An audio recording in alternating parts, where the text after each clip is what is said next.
Board. So today we're going to talk about annotated bibliographies.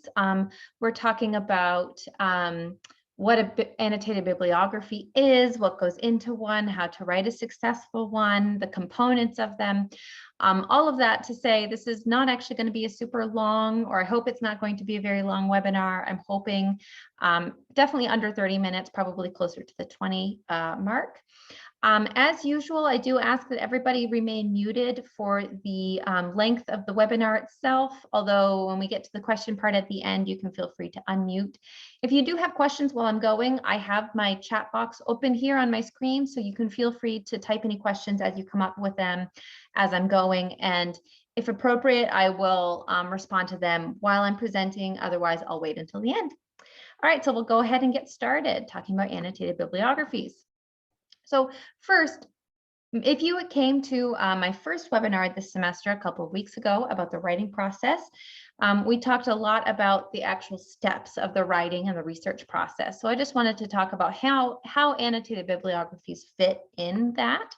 So first, you would, of course, select a topic, narrow your topic. We talked about those last week, about selecting and narrowing topics, okay? Then you would locate sources on your topic. So for that, I really highly recommend that you schedule a consultation with the SES librarian. Our SES librarians, Ladka and Matt, are excellent.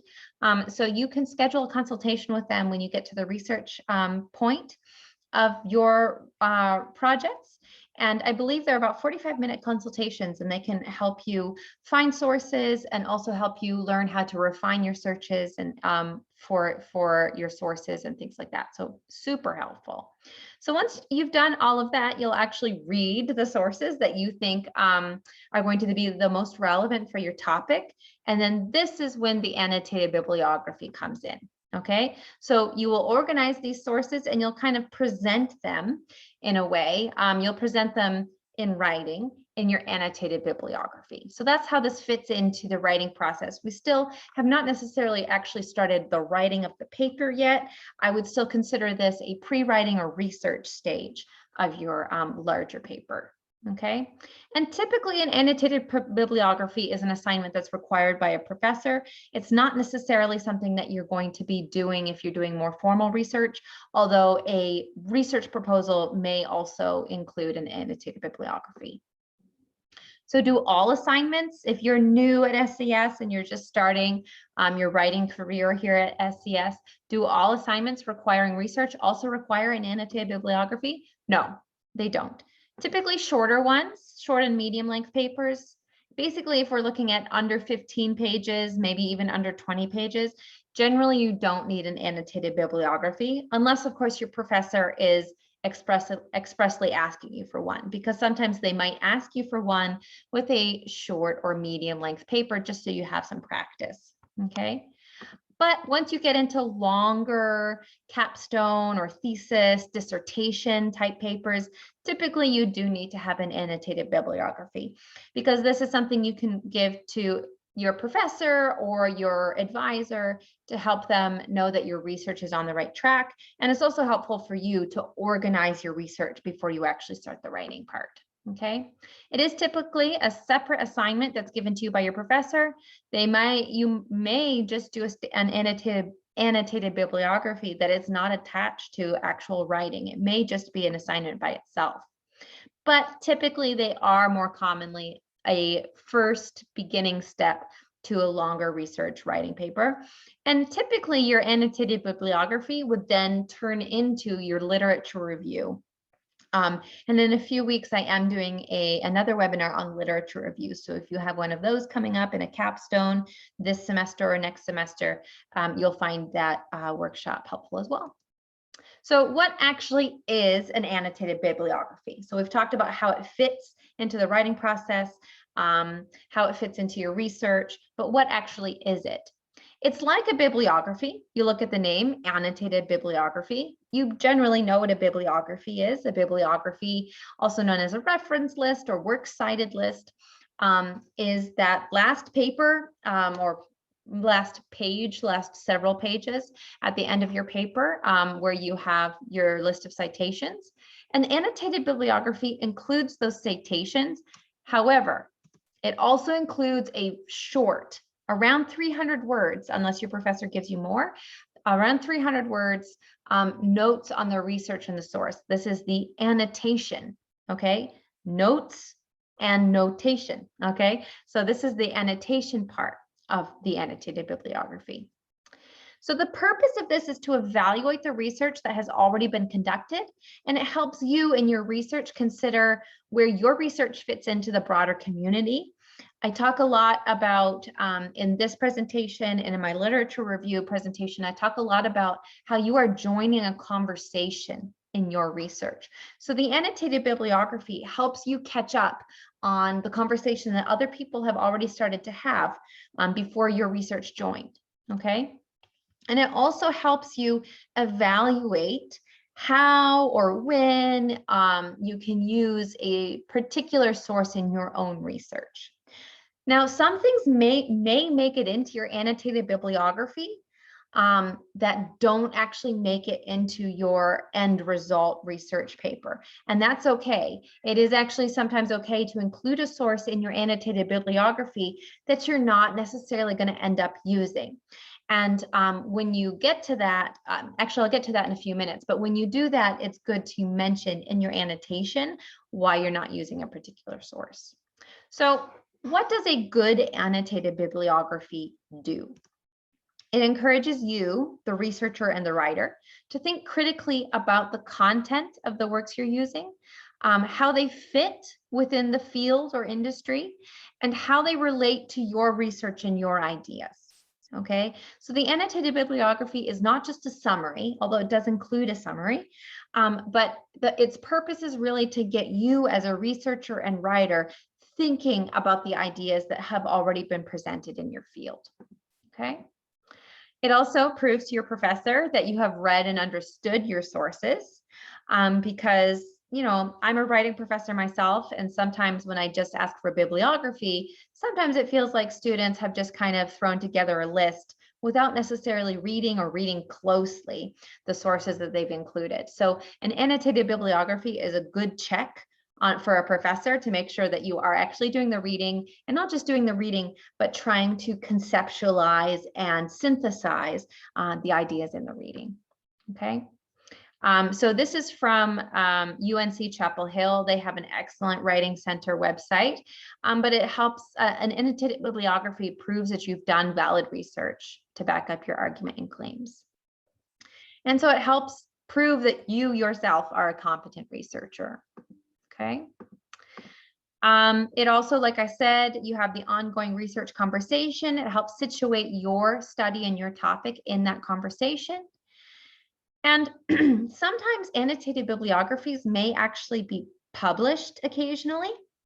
And so this can help another researcher. If you have an annotated bibliography, you can read over an annotated bibliography that someone else has done, and it can help you narrow down whether a source would work for your work or not. That's a little more rare, but annotated bibliographies are occasionally published in academic journals. And this is related to that as well. So what actually goes into an annotated bibliography? So an annotated bibliography is going to be made up of several entries or several items, okay? And they are all going to include the actual citation based on the assigned style guide. So maybe you're assigned APA. I would say almost everybody at SES is being assigned to use APA. Some people might be using MLA, especially in liberal studies, and some people might be using Chicago or Turabian style, and I believe that might be urban planning who's using that. But almost everybody else is using APA. So you would format the actual citation itself according to the style guide that you've been assigned, or that's standard in your field. Then you would write a short summary or explanation of the source's purpose and its main points. Okay, and I mean short. Remember that your entire annotated bibliography, not including the citation, but the actual annotation, everything else, is all going to be only 300 words. So you need to be concise and you need to be very careful and write as tightly as you can, because you can't write a 300-word summary, because then you have no space for these other parts like the evaluation and everything else. Okay. Now, when you're writing the actual summary part, don't interpret. That means don't add your own opinion yet. Keep it as, I was going to say dry, but keep it as true to the original source without your own opinion or ideas added yet. When you're doing the summary, just keep straight to the facts of what was actually said in the paper. Then you can move on to the evaluation, where you're saying, you know, this author is well known and has published many other studies related to this, or this author is kind of a new upstart and I'm not sure I trust their research. The study itself, it was well constructed, it considered biases, things like that. Or maybe the study had some gaps. Every study is going to have gaps. So it's good to talk about the gaps that you may have noticed. So the evaluation is really where you're saying, is this reliable? Is the study or the researcher themselves, are they reliable? And was it a successful paper? Why or why not? Like I said, you can talk about the author's expertise, the methodologies, any limitations. Every single research paper out there is going to have some gap or some limitation. So it's good for you to mention it there in the evaluation section. And then you will reflect on your own research and decide how you're going to apply what you read in this paper, how this applies to your actual research, okay? So this looks like a lot, but it's essentially 3 things aside from the citation itself. So you start with the citation, and then you'll have a summary or an explanation.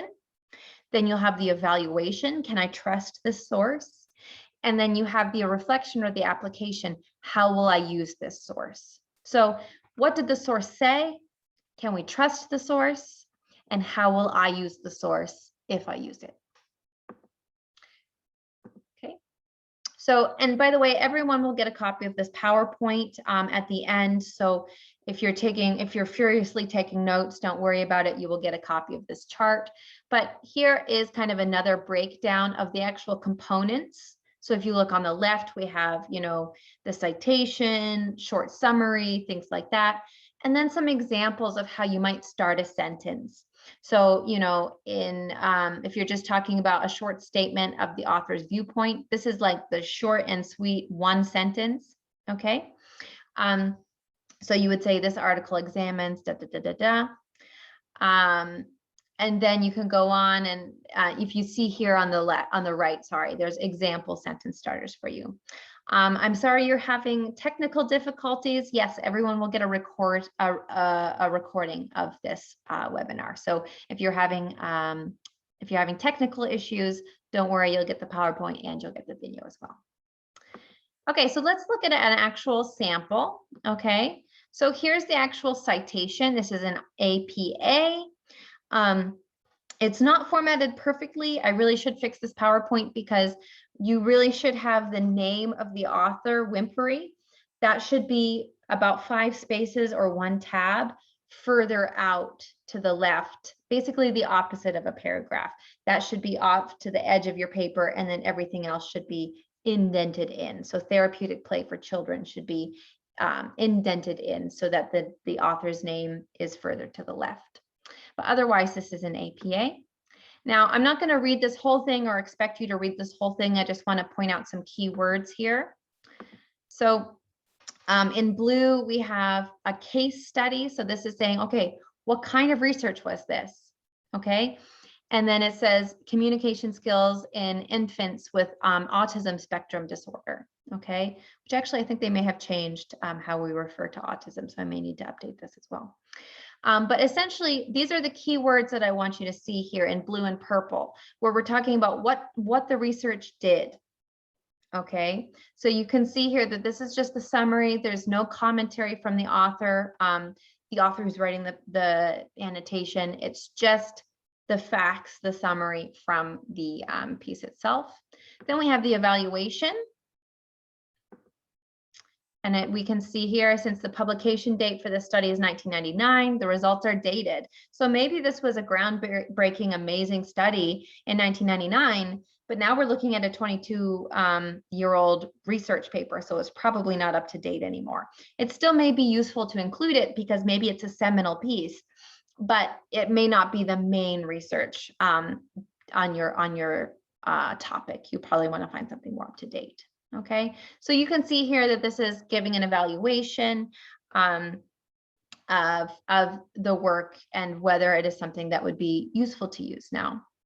And then here's the reflection or application. This research is useful, okay? So it is useful if you are looking at some background information, maybe the history of how this particular therapy was used, okay? So this is just kind of explaining, if you were to use this paper in an annotation, or sorry, not in an annotation, in a research paper, this is how. You would use it basically just as background information, as a historical, this is how therapy used to work kind of thing. Okay, I'm just showing this to you again. So we saw all of these components here. Now I want to show you here, I'm just going to give you maybe a minute or so. I have kind of a scramble. This is an annotation here, a full annotation entry. There are 3 paragraphs, one in green, purple, and blue. Now, one of these paragraphs is the summary. One of these paragraphs is the evaluation, and the other paragraph is the application. I'm going to give you just about 30 seconds to skim. You don't need to read super deeply, but about 30 seconds to skim and decide, okay, which of these paragraphs is the summary? And I can type this in the chat. Which one is the summary? Which one is the evaluation? And which one is the reflection or the application? So just take a second here to read this over. Take a second to read it over, and I'm curious what you think. Okay.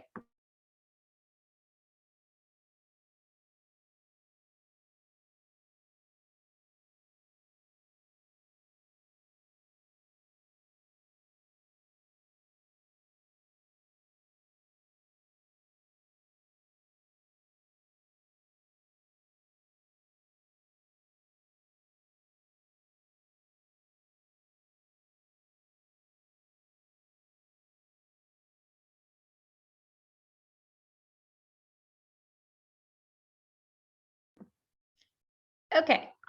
All right. So we have some answers here already. Great. I absolutely agree. The blue is the summary.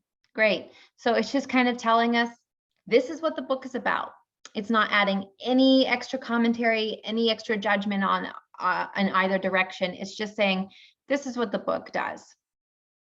And then we have the, let me see, let me look it over myself. I would say that the red or purple is the evaluation. Okay, because we have, it starts to describe a little bit more fully what the book does, but it's saying, you know, for example, we see the word at the end, this text is indispensable because of its honest perspective and its encouraging approach. You know, this is giving an evaluation. We're saying this is a good book and this is why it's a good book. Okay, so we see things like indispensable. We see some kind of opinion words that tells us that this is an evaluation. And then that leads us with the green for the application. And we see here, this person is evaluating this piece as if it were going to be used in a writing curriculum. Okay, so we could use this book in this way. This is how we could apply what we've read in this book. Okay, all right. So the overall format of an annotated bibliography, it's always in alphabetical order by the authors, but we generally don't use any numbering. For a longer paper, if you're writing a really long capstone that's going to have multiple chapters, you could divide your annotated bibliography based on your chapters, okay? Because you might be using 50 sources. So you could put them in alphabetical order, but if that's going to be hard for you to organize, you can put them in alphabetical order based on the subtopic or based on the chapter that you think that they might go in. Third person is generally standard. So rather than saying, I can use this research in this way, you can say, this research will be useful in this section of a research paper, just trying to avoid the first person. Okay. I did say, you want about 300 words, but that doesn't mean you have to write 300 words every time. It's just generally you don't want to have more than 300 words. So if it were a shorter piece, you might only write 100 or 150 words. Okay. Okay. And sometimes you may actually combine the evaluation and reflection pieces. So you may only have 2 paragraphs. You may have the citation and then the summary paragraph, and then the evaluation and reflection paragraph combined into one. Or you can split them out into 3 paragraphs. But regardless, all 3 sections together, you really want to keep them under 300 words. So about a page. Okay. Oh my gosh. Why is this not clicking forward? Oops. Okay.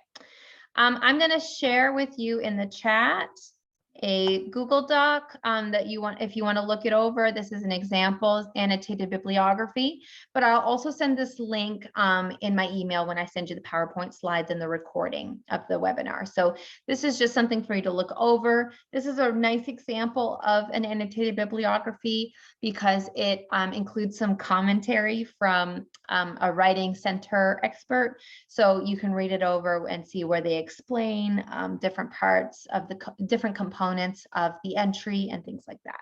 Okay. Okay, so I think that's it for my PowerPoint. So I'm just over 20 minutes as promised. So I'm going to stay, I can stay and hang out for a few more minutes to answer any questions you may have. I will go ahead and stop the recording since I know some people are not comfortable having their voices being recorded. So I'll stop the recording and you can unmute yourself if you want to ask a question, or you can also type it in the chat. The actual substance of the workshop is over now though, so if you have to go eat your lunch before your next meeting, feel free to go do that and you'll get a recording of everything that I just presented to you. So thank you for making time for us today, and I'll hang out for some questions.